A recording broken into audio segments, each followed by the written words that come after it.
ओम हे प्रभु नमः नमस्कार है भगवते भगवान को वासुदेवाय वसुदेव के पुत्र या आदि भगवान श्री कृष्ण को जन्म आदि उत्पत्ति पालन तथा संहार अस्य प्रकट ब्रह्मांडों का यतः जिसने अन्वयात प्रत्यक्ष रूप से इतरतः अप्रत्यक्ष रूप से च तथा अर्थेषु उद्देश्य में अभिज्ञ पूर्ण रूप से अवगत स्वराट पूर्ण रूप से स्वतंत्र तेने प्रदान किया ब्रह्म वैदिक ज्ञान हृदय की चेतना या जो आदि कवये प्रथम सर्जित जीव के लिए मुह्यंती मोहित होते हैं यत जिनके विषय में सूर्य या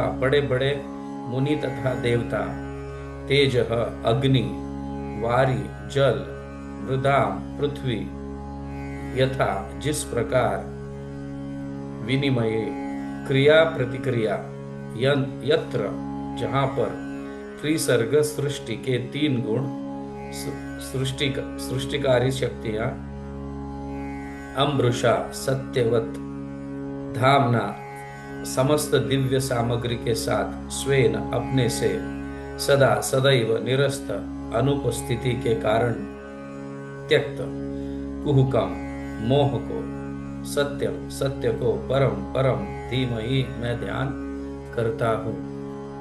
अनुवाद और तात्पर्य श्रील प्रभुपाद द्वारा। श्रील प्रभुपाद की जय। हे प्रभु हे वसुदेव पुत्र श्री कृष्ण, हे सर्वव्यापी भगवान, मैं आपको सादर नमस्कार करता हूँ। मैं भगवान श्री कृष्ण का ध्यान करता हूँ क्योंकि वे परम सत्य है और व्यक्त ब्रह्मांड की उत्पत्ति पालन तथा संहार के समस्त कारणों के आदि कारण है। वे प्रत्यक्ष तथा अप्रत्यक्ष रूप से सारे जगत से अवगत रहते हैं और वे परम स्वतंत्र है क्योंकि उनसे परे अन्य कोई कारण है ही नहीं। उन्होंने ही सर्वप्रथम आदि जीव ब्रह्मा के हृदय में वैदिक ज्ञान प्रदान किया। उन्हीं के कारण बड़े बड़े मुनि तथा देवता उसी तरह मोह में पड़ जाते हैं जिस प्रकार अग्नि में जल या जल में स्थल देखकर कोई माया के द्वारा मोहग्रस्त हो जाता है। उन्हीं के कारण ये सारे भौतिक ब्रह्मांड जो प्रकृति के तीन गुणों की प्रतिक्रिया के कारण अस्थायी रूप से प्रकट होते हैं वास्तविक लगते हैं जबकि ये अवास्तविक होते हैं। अतः मैं उन भगवान श्री कृष्ण का ध्यान करता हूँ जो भौतिक जगत के भ्रमक रूप से सर्वथा मुक्त अपने दिव्य धाम में निरंतर वास करते हैं। मैं उनका ध्यान करता हूँ क्योंकि वे ही परम सत्य है। हरे कृष्णा। प्रथम श्लोक जो है ये हमें संबंध ज्ञान देता है। सर्वप्रथम पहले 3 श्लोक जो है, पहला श्लोक संबंध ज्ञान देता है। संबंध ज्ञान मतलब समझते हो ना आप? भगवान के साथ संबंध जुड़ाता है या भगवान के विषय में कहता है कि भगवान ऐसे है, स्वराट है, स्वतंत्र है। और भगवान अनादि काल से, मतलब ऐसा कोई प्रकट हुए ऐसा नहीं है। He is the first. तो ये संबंध ज्ञान है। और दूसरा श्लोक जो है अभिधेय ज्ञान देता है और तीसरा श्लोक जो है वो प्रयोजन ज्ञान देता है। तो आज हम भगवान के संबंध के विषय में इस श्लोक के माध्यम से समझने का प्रयास करेंगे। तो सर्वप्रथम श्रील व्यासदेव यह मतलब लिखे है ओम नमो भगवते वासुदेवाय। तो ये दिखाता है कि सबसे प्रथम सरेंडर होना अत्यंत जरूरी है, शरणागति। तो ओम मतलब कंप्लीट एब्सोल्यूट ट्रूथ। ओम भगवान का शब्द नाम है, शब्द है, यह शब्द रूप है भगवान का। नमो मतलब आई ऑफर, या मैं शरणागति नमन करता हूं। किसको? भगवान, भगवान को। तो भगवान षडगुण ऐश्वर्य है। भग का अर्थ षडगुण ऐश्वर्य, ऐश्वर्य समग्रस्य वीर्यस्य यशस्य श्रिय ज्ञान वैराग्य, ये 6 भग जो है ये भगवान को प्राप्त है। मतलब समग्रस्य मतलब जो है ऑल स्ट्रेंथ, वीर्य, वीर्य सॉरी वीर्य मतलब 1 मिनट, क्या क्या है? यस, सो समग्रस्य मतलब ऑल रिचेस, धनवान। देन वीर्यस्य ऑल स्ट्रेंथ, शक्तिशाली। यशस्य मतलब इन्फ्लुएंस, यश। तो ये 6 जो है ज्ञान, वैराग्य और सुंदरता, ये 6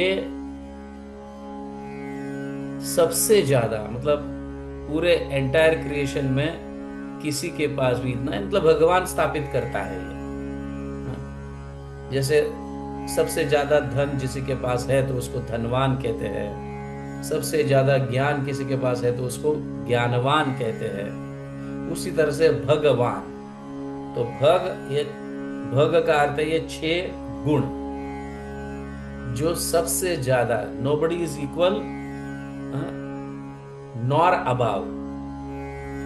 तो ये भग मतलब 6 गुण, समग्रस्य वीर्यस्य यशस्य श्रिय ज्ञान वैराग्य। चै वैष्णा वषण्णम भग इति गणा, इस तरह से कहा गया है। तो all riches, all strength, all influence, all wisdom, all beauty and all renunciation. आप समझ रहे ना? तो ऐसे भगवान, और वो है कौन? वासुदेव, वसुदेव के पुत्र वासुदेव श्री कृष्ण। तो यहाँ पे भगवान के ऐश्वर्य के विषय में भी बताया गया है, और पर्सन, भगवान कोई निराकार नहीं है, ही इज पर्सन, उसका रूप है। उनका सौंदर्य, जब सौंदर्य कहा गया है मतलब रूप के बिना सौंदर्य हो नहीं सकता, निराकार को सौंदर्य कैसे कह सकते हैं? तो यहाँ पे भगवते कहने के बाद ये 6 गुण ऑल मतलब इंक्लूड है, जिसके अंदर भगवान का स्वरूप कहा गया है। भगवान को स्वरूप है, भगवान निराकार नहीं है। सत्यम परम धीमहि का अर्थ है मैं उन पर ध्यान करता हूं। अभी श्रील व्यासदेव जब प्रथम भगवान पर ध्यान किए तो यहाँ पे सरेंडर की बात हो रही है। ये पहला श्लोक जो है ना, सरेंडर बताता है हमें। जब तक हमें श्रद्धा नहीं है भगवान या भगवान के भक्तों पर, तब तक हमें भगवत्ता या भगवान के विषय में समझ में नहीं आएगा। सबसे प्रथम तो हमें शरणागति लेनी पड़ेगी, श्रद्धा पूर्वक शरणागति लेंगे तो भगवान के विषय में हम समझ पाएंगे। इसलिए तो ये विनम्रता दर्शाता है श्रील व्यासदेव का। इसलिए उन्होंने ओम नमो भगवते वासुदेवाय सबसे पहले मैं आपको नमन करता हूँ। कुछ भी शुरुआत करने से पहले श्रील व्यासदेव बताते हैं, ओम नमो भगवते वासुदेवाय। मैं उन्हें नमन करता हूँ जो सारे सृष्टि के रचयिता है, पालन करता है, और विनाश भी वही करते हैं। सभी कारणों के मूल कारण वो है। तो जब उन्होंने सबसे पहले नारद मुनि के आज्ञा के अनुसार जब भागवतम की रचना शुरू की, शुरू करने से पहले भगवान पर ध्यान किया। ये यहाँ पे दिखाता है, जब भगवान पर उन्होंने ध्यान किया तो सबसे प्रथम उनके चरणों में उन्होंने भौतिक जगत को देखा और ऊपर आध्यात्मिक जगत को देखा। तो दोनों जगत उन्हें दिख रहे थे। तो जब चरणों के प्रति ध्यान गया उनका, तो भौतिक जगत में देखा कि प्रत्येक जीवात्मा दुखी है, प्रत्येक जीवात्मा दुखी है। लेश मात्र भी सुख इस भौतिक जगत में या इस ब्रह्मांड में नहीं है। और थोड़ा बहुत जो सुख मिलता है वो भी भोगने के कारण दुख में रूपांतर होता है। वो सुख भी जब भोगते हैं हम, तो वो दुख में रूपांतर होता है। ये श्रील व्यासदेव ने देखा। और जब उनकी दृष्टि ऊपर की तरफ गया तो वहां पे वैकुंठ धाम उन्होंने देखा, और वैकुंठ धाम में प्रत्येक जीव सुख और आनंद का अनुभव कर रहा है, और वहां पे लेश मात्र दुख भी नहीं है। ये उन्होंने देखा। और भी जब डिटेल्स में गए तब उन्होंने ये देखा कि भौतिक जगत से कुछ महान आत्माएं आध्यात्मिक जगत में प्रवेश कर रहे हैं। तो ये प्रवेश करने का जो ब्रिज है वो है श्रीमद् भागवतम। वो ब्रिज को उन्होंने डिटेल्स में लिखा। 12 स्कंदों में उन्होंने बहुत डिटेल्स में लिखा। पहला श्लोक जो है भगवान से संबंध स्थापित कराता है। दूसरा श्लोक जो है संबंध स्थापित होने के बाद कार्य क्या करना है ये दर्शाता है। और तीसरा श्लोक जो है कार्य करने के बाद रिजल्ट क्या प्राप्त होता है ये दर्शाता है। जन्मादि यस्य का अर्थ यह है, तो स्वाभाविक रीति से प्रत्येक जीवात्मा को एक प्रश्न उठता है कि यह सब कहां से आया, इसके मूल कारण कौन है। तो भागवतम तुरंत ही जन्मादि यस्य अन्वयाद इतरतश्चार्तश्व अभिज्ञ स्वराट तेने ब्रह्म हृदय आदि कवये, इस तरह से कहा गया। तो ओरिजिनल कॉज कौन है? भागवतम आंसर देता है स्वराट, अभिज्ञ स्वराट, भगवान जो स्वतंत्र है। इसलिए भगवत गीता के 10वें अध्याय के 8वां श्लोक भी जो है ये कहता है कि वो भौतिक जगत हो या आध्यात्मिक जगत हो, मैं उसका आदि हूं, मैं उसका मूल कारण हूं। I am the source of all spiritual and material world. तो वेदांत सूत्र जन्मादि यस्य यथा। तो भागवतम नेचुरल कमेंट्री है वेदांत सूत्रों, वेदांत सूत्र पर भागवतम नेचुरल कमेंट्री है। तो यह दर्शाता है कि भगवान he is the creator, surgeon करते हैं, ही इज द मेंटेनर, उसका पालन करते हैं, and he is the destroyer, उसका संहार भी करते हैं। इसका अर्थ ये दर्शाता है कि भगवान फुल कॉन्शियसनेस है।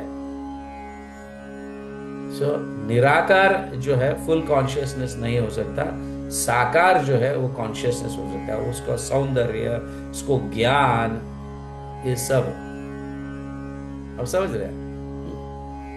अभिज्ञ, अभिज्ञ मतलब फुल्ली कॉग्निजेंट, मतलब सभी, ऐसा कुछ हो नहीं सकता जो नहीं है। अभिज्ञ, स्वराट मतलब कंप्लीटली इंडिपेंडेंट, स्वतंत्र।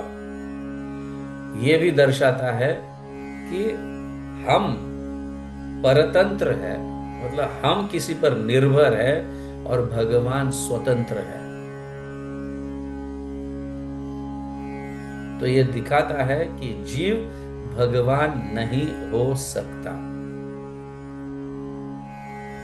इवन तेने ब्रह्म हृदय या आदि कवये,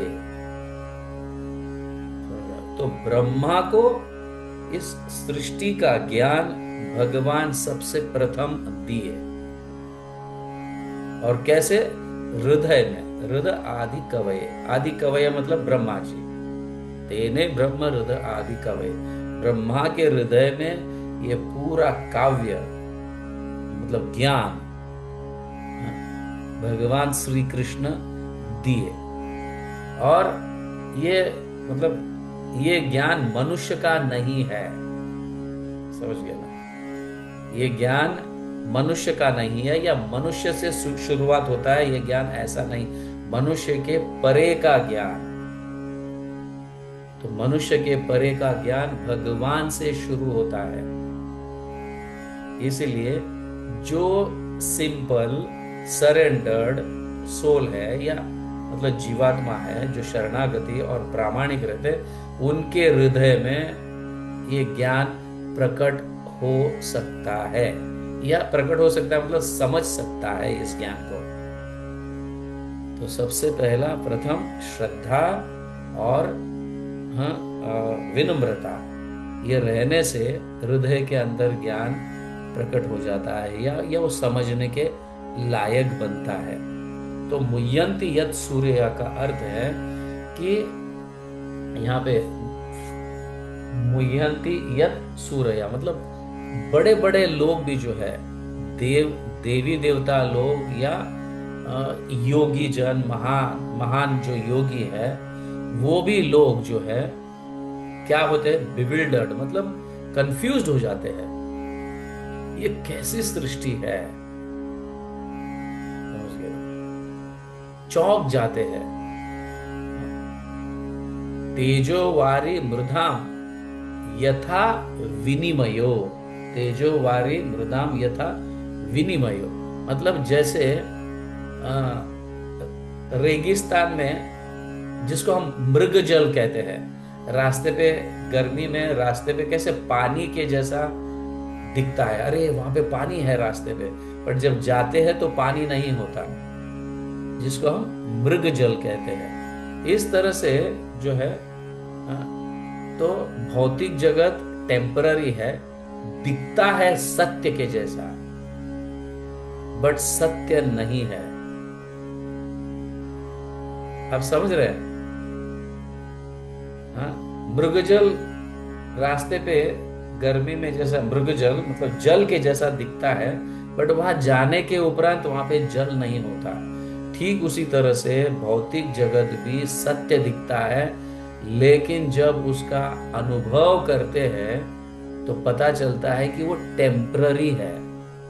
समझ गया ना? क्षणभंगुर है, कुछ समय के लिए ही है, बाद में वो नष्ट हो जाता है।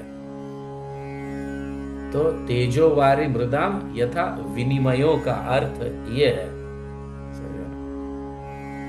तो इल्यूजन, क्योंकि उसके अंदर कई चीजें पंच महाभूत मिक्स्ड है, इसीलिए इल्यूजन क्रिएट होता है। यत्र त्रिसर्ग मृषा कहा गया है। यत्र त्रिसर्ग मृषा मतलब 3 गुणों से युक्त है, सत्वगुण, रजोगुण और तमोगुण। यत्र त्रिसर्गो मृषा, मृषा का क्या अर्थ दिया है? प्रभुपाद ट्रांसलेशन में अमृषा मतलब सत्यवत दिखने लगता है। तीन गुण हमें ऐसा दर्शाता है कि यह सत्य है भौतिक जगत। इसीलिए कई कई महान लोग जो है इसको देखकर अनुभव कर कर ऐसा लगने लगता है कि यह सत्य है। बट कुछ समय के बाद जब नष्ट हो जाता है, पता चलता है कि ये तो क्षण भंगुर है, टेम्पररी है। इस तरह से तो ये कैसे मतलब ऐसा दिखता है, जस्ट लाइक अ रिफ्लेक्शन, समझ। और उसको हम सत्य मान बैठते हैं। धाम्ना स्वेन सदा निरस्त कुहुकम, भगवान सदैव धाम में रहते हैं जहां पे ये माया उपस्थित नहीं है, इल्यूजन। जो सत्य है, जो सत्य नहीं है वो सत्य दिखता है, जो असत्य है वो सत्य दिखता है। तो इस तरह का माया जो है वहां पे नहीं है। धामना स्वेन सदा निरस्त कुहुकम, मतलब वहां पे ना मृत्यु है, न जन्म है, न समय है, और न ही अज्ञान है। सच्चित आनंद स्वरूप में सब जीवात्माएं वहां पे रहते हैं। सत मतलब एटर्नल, वहां पे कोई मृत्यु नहीं है, और पूर्ण ज्ञान से भरा हुआ, चित्त मतलब पूर्ण ज्ञान से भरा हुआ और आनंदमय रहते हैं आध्यात्मिक जगत में, या भगवान के साथ रहने वाले। धाम्ना स्वेन सदा निरस्त कुहुकम, वहां पे ये दुख नहीं है, अज्ञान, ये दुख, ये अज्ञान जो है, अज्ञानता जो है, ये दुख का मूल कारण है। ये हमें समझना चाहिए। तो पहले श्लोक में बहुत कुछ कहा गया है, बहुत कुछ भगवत्ता को समझाया गया है, ताकि हम अपना भगवान के साथ संबंध जोड़े। भगवान ऐसे है, भगवान वैसे है, भगवान का धाम ऐसा है, और हमारे इस जगत से विपरीत है। यहाँ पे दुख है तो वहां पे सुख है, यहाँ पे सब कुछ उल्टा पुल्टा है तो वहां पे सब सीधा है। इस तरह से तो वहां पे इन शॉर्ट ये कहना है कि वहां पे ना जन्म है, ना मृत्यु है, ना दुख है, समय भी वहां पे नहीं है। समय का भी संबंध इस भौतिक जगत से है। वहां पे सभी जीवात्माएं स्वयं प्रकाशित है। जैसे भगवान स्वयं प्रकाशित है, तो सारे जीवात्मा वहां पे स्वयं प्रकाशित है। ऑफ कोर्स इस भौतिक जगत में भी जीवात्मा स्वयं प्रकाशित ही है, जिसको हम चेतना कहते हैं, जो पूरे शरीर को चलाता है। समझे? सो भागवतम क्लियरली ये कहता है, इवन चैतन्य चरिता मतलब चैतन्य महाप्रभु भी यही कहते हैं। What is that verse? आराध्यो भगवान ब्रजेश तनय तद्धाम वृंदावनम रम्या काचित उपासना व्रजवधु वर्गेण या कल्पिता। श्रीमद् भागवतम प्रमाणम अमलम प्रेम पुमर्तो महान। समझ गए? श्री चैतन्य महाप्रभुर मतम इदम तत्र आदर न पर। इससे ऊपर, भागवतम से ऊपर कोई ग्रंथ नहीं है। श्रीमद् भागवतम हमें वहां तक पहुंचाता है, प्रेम पुमर्तो महान। श्रीमद् भागवतम के माध्यम से हम प्रेम प्राप्त कर सकते हैं, क्योंकि वो प्रयोजन भी बताता है। ऐसा नहीं कि सिर्फ कार्य करना है या अभिधेय करना है, तो प्रेम भी बताता है। प्रेम की प्राप्ति तक कैसे हम जा सकते हैं। तो क्यों श्रीमद् भागवतम की रचना क्यों हुई है? हाँ? क्योंकि श्रील व्यास देव जो है, इतना सब कुछ लिखने के बाद, इतना सब कुछ प्राप्त करने के बाद भी हृदय असंतुष्ट था। कभी कभी हमें जब कुछ प्राप्ति होती है तो हम पूर्ण रूप से संतुष्ट हो जाते हैं, मेरे जैसा कोई नहीं, अपना कॉलर टाइट करने लगते हैं।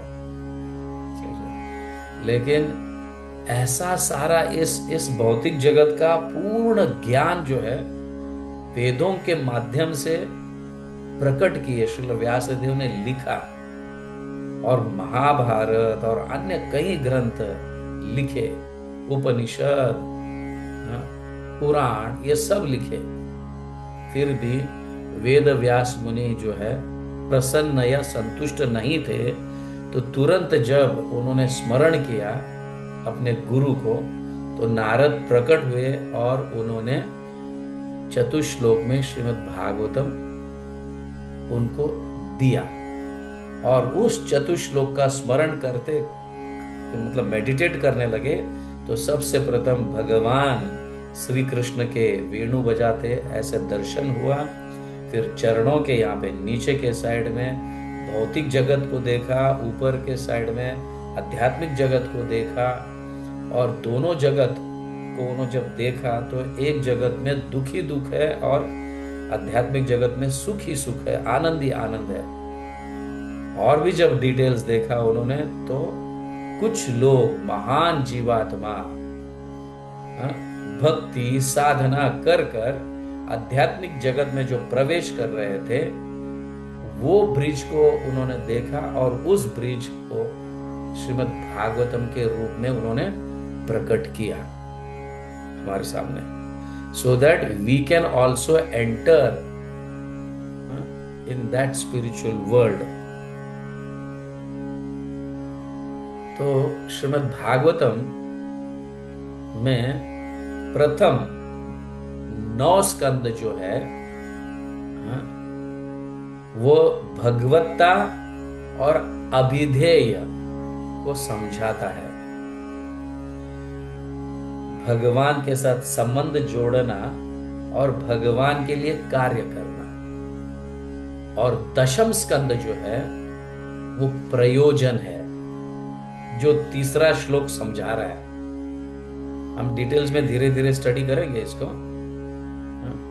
धीरे धीरे प्रथम स्कंद से द्वितीय तृतीय ऐसे जाएंगे, और अल्टीमेट में जब दशम स्कंद को समझने का प्रयास करेंगे तब प्रेम प्राप्त होगा।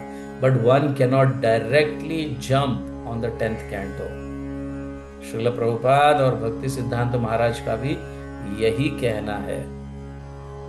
दशम स्कंद में हम डायरेक्टली जब पढ़ने लगते हैं, या मतलब of course Prabhupada Krishna book में दशम स्कंद को तत्व के माध्यम से समझाकर फिर धीरे धीरे हमें भगवत प्रेम की प्राप्ति के मार्ग पर लेके गए। बट फिर भी भगवत्ता को हमें समझना बहुत जरूरी है, जो श्रीमद् भागवतम के प्रथम स्कंद, मतलब प्रथम स्कंद, द्वितीय स्कंद, तृतीय स्कंद समझाता है। और फिर हमें क्या करना चाहिए जब हम कुछ कार्य करते हैं और जब फल मिलता है तो वो बड़ा मधुर होता है, स्वीट होता है, क्योंकि परिश्रम से पाया गया रिजल्ट, मतलब मेहनत से पाया गया रिजल्ट जो है वो बहुत सुखदायक, आनंददायक होता है। बिना परिश्रम के जब रिजल्ट मिलता है उसकी कोई वैल्यू नहीं रहता है। इसीलिए अभिधेय बहुत जरूरी है, जिसको हम साधना कहते हैं। समझ रहे? साधना कैसे करना है, क्या नहीं करना है, क्योंकि अनेक भक्तों के माध्यम से भागवतम समझाता है। प्रहलाद महाराज ने कैसे साधना किया, ध्रुव महाराज ने कैसे किया, पांडवों ने कैसे किया, क्या प्राप्ति करने के लिए क्या क्या करना होता है, और जब वो रिजल्ट मिलता है बड़ा आनंददायक और सुखदायक है। निगम कल्पतरोर गलितम फलम, इतना मीठा, तो वो मिठास का अनुभव अभिधेय से ही कर सकते हैं। इसीलिए हमारे सारे आचार्यों का ये कहना है कि आप डायरेक्ट दशम स्कंद पर फल के प्राप्ति के लिए मत जाओ। पहले समझो भगवान को, भगवान के भगवत्ता को, और फिर भगवान के लिए हम क्या कर सकते हैं। ये भक्तों के माध्यम से श्रीमद् भागवतम समझाया है, और उनमें से हमें किसी एक हीरो को चुनना है, लाइक एन आइडियल।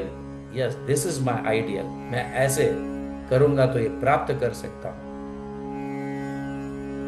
तो इस तरह से श्रीमद् भागवतम जो है ये हमें सब कुछ समझाता है। भागवतम का प्रथम श्लोक जो है पहले हमें शरणागति समझाता है। ओम नमो भगवते वासुदेवाय। शरणागति, पहले सरेंडर हो जाओ विनम्रता पूर्वक। समझ गया? विनम्रता पूर्वक भगवान की स्तुति कीजिए या भगवान की शरणागति चाहिए, तब जाके आपको भगवान के विषय में समझ में आएगा। फिर आप ठीक से कार्य करने लगोगे अभिधेय। तब पता चलेगा कि भगवान का स्वरूप भी है, मतलब साकार भी है, और भगवान का प्रकाश निराकार रूप में प्रकट होता है।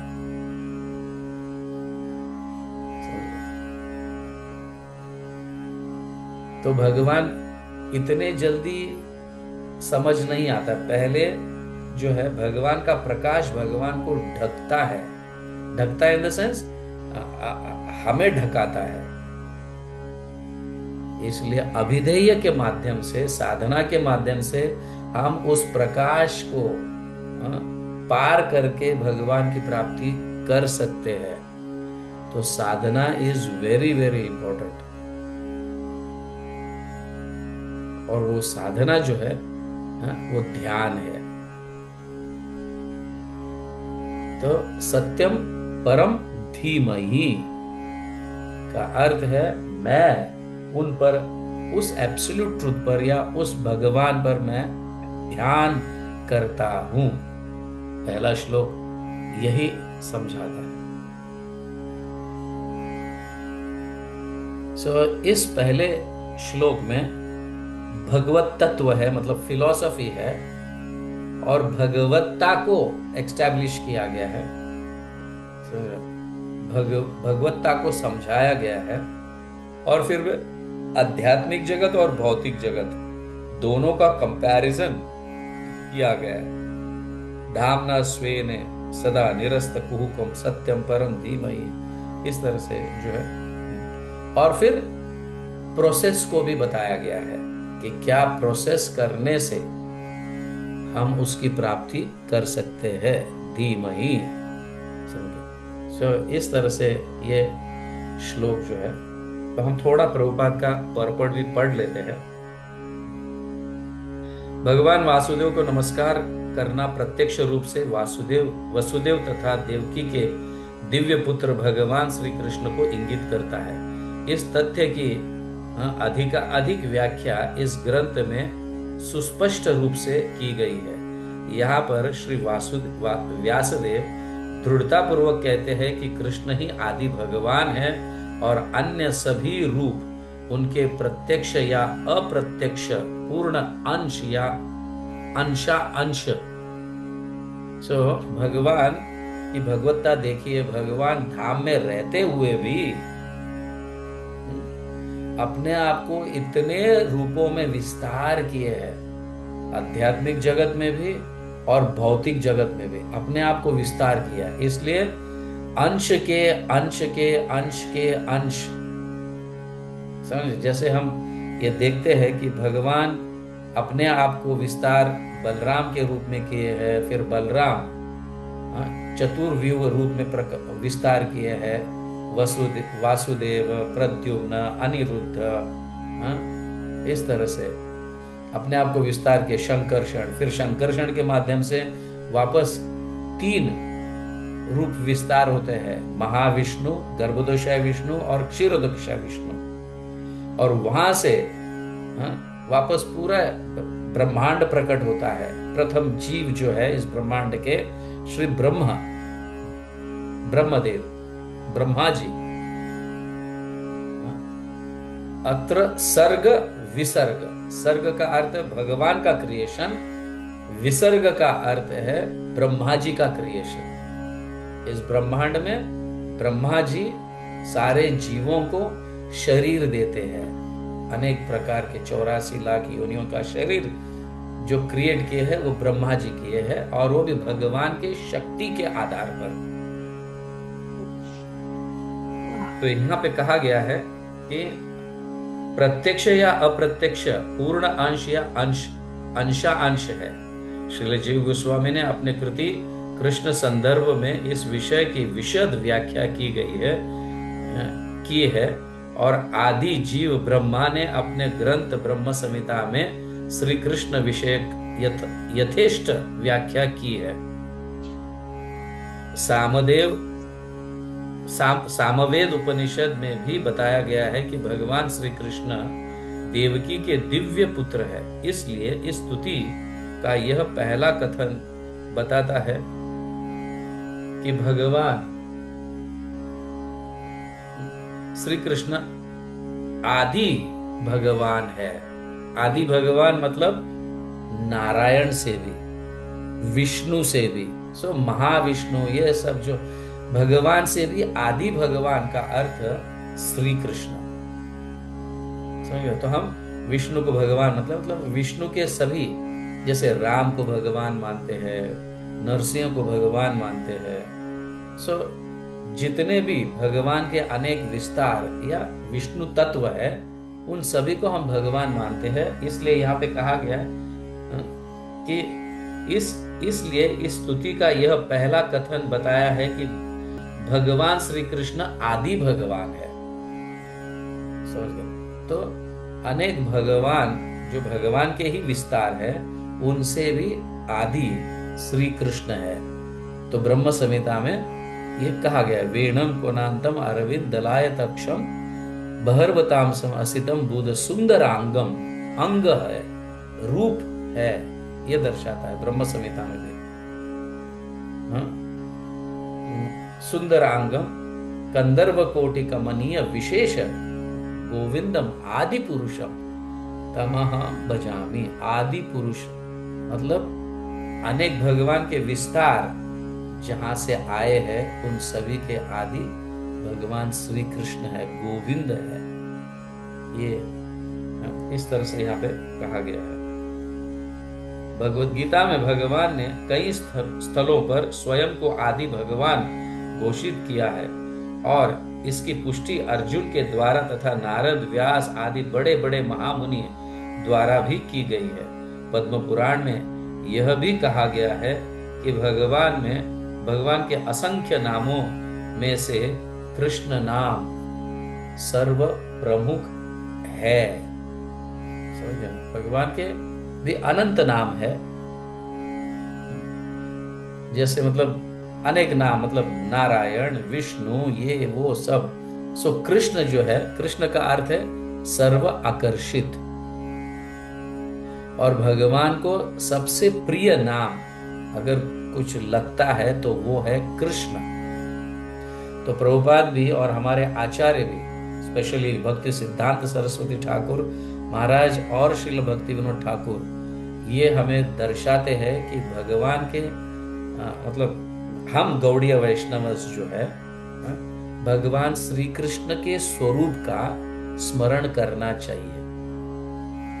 भगवान श्री कृष्ण के ऐसे अनेक स्वरूप है, या मतलब जैसे राम के रूप में, नारायण के रूप में या विष्णु के रूप में, तो वो सेकेंडरी है। तो हम जो है प्राइमरी स्वरूप का मतलब भगवान श्री कृष्ण और उनके लीलाओं का स्मरण करना चाहिए। भगवद गीता के कौन सा श्लोक,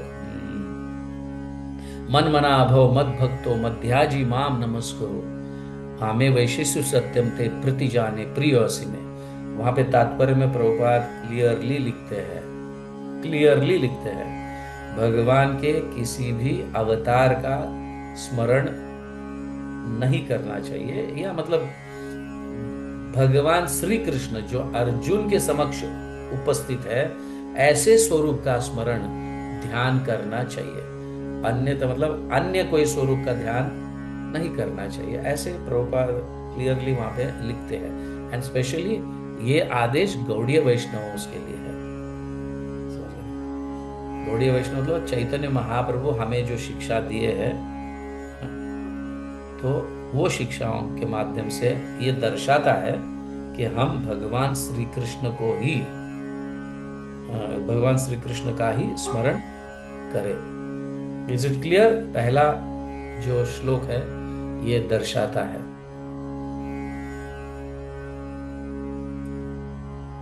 क्लियर?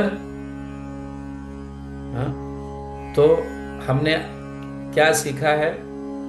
प्रथम श्लोक जो है वो संबंध ज्ञान है, समझ रहे? संबंध ज्ञान में क्या क्या आता है? भगवान के सारे क्या कहते हैं इसको, भगवत्ता, in short.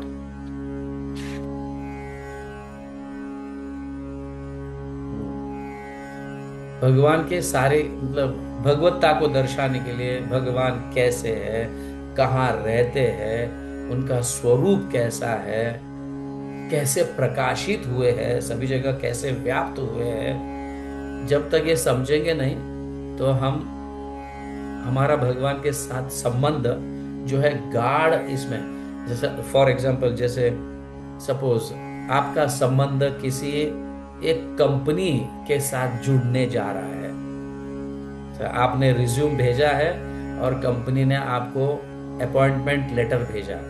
So that appointment letter ये दर्शाता है कि आप हमारे कंपनी के साथ जुड़ जाओ। We will give you such and such salary. जैसी सैलरी पता चलता है तो तुरंत हम आकर्षित हो जाते हैं, ओ ये कंपनी इतनी बड़ी है, ऐसी मुझे सैलरी दे रही है, वो है। तो हम जैसे मतलब संबंध हम जुड़ा लेते हैं उस कंपनी के साथ। अगर सैलरी छोटी मिल रही है तो क्या आप इतनी आकर्षित हो जाओगे उस कंपनी के साथ, या जुड़ जाओगे? You will be searching some for other, कोई दूसरे कंपनी के साथ जुड़ना या दूसरे इसके साथ जुड़ने की आप प्रयास करोगे। तो यहाँ पे पहले ही 3 श्लोकों में प्रयोजन मतलब रिजल्ट भी बताया गया, तुम्हें ये प्राप्त होने वाला है, और ये हमारी कंपनी इतनी बड़ी है। समझ गया ना? कितनी बड़ी है? सभी भौतिक जगत और आध्यात्मिक जगत।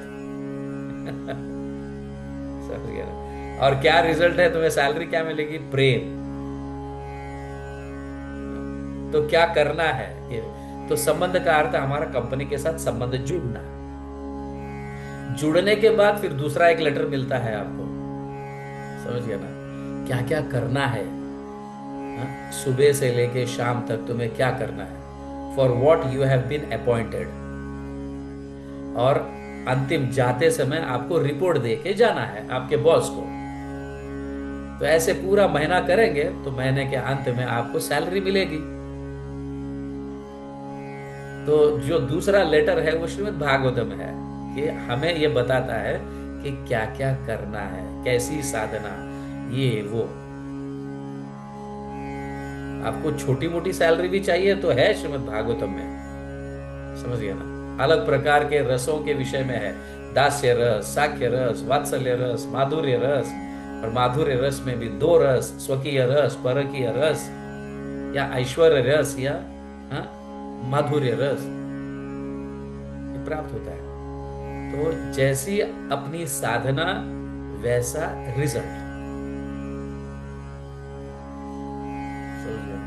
जितनी स्ट्रॉन्ग साधना वैसा सुंदर स्वीट रिजल्ट है। जैसे उसी कंपनी में भी कोई एक एम्प्लॉई 4-5 हजार कमाता होगा, और उससे श्रेष्ठ जो है कोई 20-25 हजार कमाता होगा, कोई 60 हजार कमाता है, कोई ऐसे। सो अल्टीमेटली जो बॉस के करीब जो है उसका सैलरी नेचुरली ज्यादा होगा, who is like a CEO या और भी कोई डायरेक्टर वगैरह जो है। समझ गए? तो वैसे तो इस कंपनी में भी, I am just giving an example, ये कंपनी नहीं है बट एक एग्जाम्पल है कि आपकी साधना, आपकी मेहनत जैसा ज्यादा है वैसा आपको रिजल्ट भी मिलेगा। और प्रेम अल्टीमेट रिजल्ट है, समझिए, अल्टीमेट सैलरी है प्रेम। तो ये है प्रथम वर्ष का, समझ गए ना? Is it clear? नास्त एव मे ज्ञानमयं प्रकाशम वाक्येषु मे दोषलपि कश्चित् क्षमयन्तं ते सज्जन यद यद उक्तम तत्सर्वतः स्यात् मम गुरुओ ए। ऑफ कोर्स प्रेजेंटेशन के समय या आज के क्लास में कुछ ना कुछ त्रुटियां तो होती ही है। तो आप सज्जन यद यद उक्तम, सज्जन है, भक्त है, तो उस त्रुटियों को आप पूरा कीजिए, समझने का प्रयास कीजिए। बट जो भी कुछ अच्छा था वो सारा क्रेडिट जो है मेरे गुरुजनों को जाना चाहिए, मेरे शिक्षा गुरुजन, दीक्षा गुरु श्रील प्रभुपाद, हमारे सारे आचार्यों को, not me. Thank you very much. Jagat Guru Srila Prabhupada की जय, ग्रंथराज श्रीमद् भागवतम की जय, गौर प्रेमानंदे, हरि हरि बोल।